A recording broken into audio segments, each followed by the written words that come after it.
ye pe ye shishie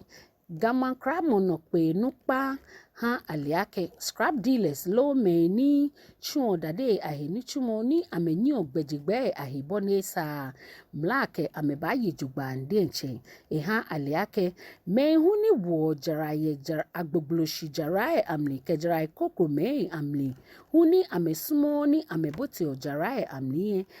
me ba bomode ake ameba fe no ni ja ni keji amegbotuye benwele mlake amebaji top metro director keha ashiedu keteke awula odoi chon gbeno ni amechon ni amekechu nekenuchu mone this ochile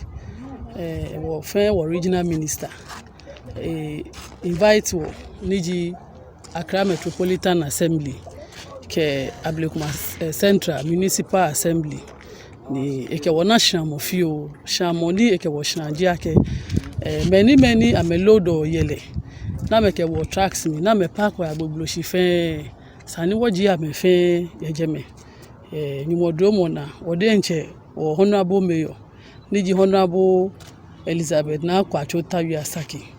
eyebu awedu wo se ni wo sub metro won worship onye oha regional minister assurance ake obanye ni woto ame bi ene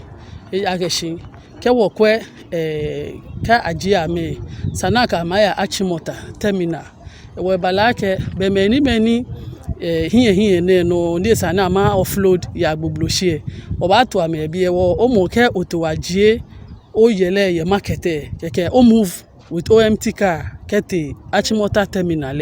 eke eko nklo we ba bona fe ni be na mechi ogbejegbe ahe fe je me fe akanshin ko kwa mujin ke ni bi won ta ni wo je ne ke ni bi na fe ko ni je me fe achekenke ni me fe ananu chumo ni emi huchu e wo no ni fe ni yo mi ji ake ma fale fe mo ke gama fale fe mo he woni woto ne ke gbeji anu to ni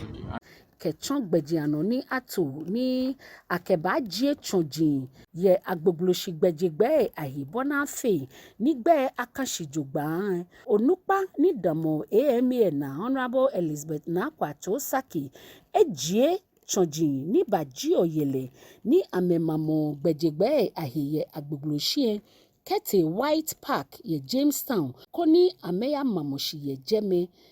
ejake chonjin ni baji oyele ne mamo gbejegbe ahi kechion chonjin koko me ni huo agbeye Agbogbloshie ni boni eke ene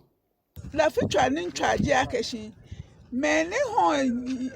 yele na me bato jeme gota mi ka mi flo yele he no na potoke ni bi ba achia wo gota mi sabola e ka achia wo mi amo e ka achia wo gota mi shito e ka achia wo mi what low what thing got time I feel ni woba mi nka me wi ahun e was this time round there mba to mo moko ni mba ba kojodon mba to mo jata ni no ni sani mafe e wo mo o ka na ke shin yo ni o na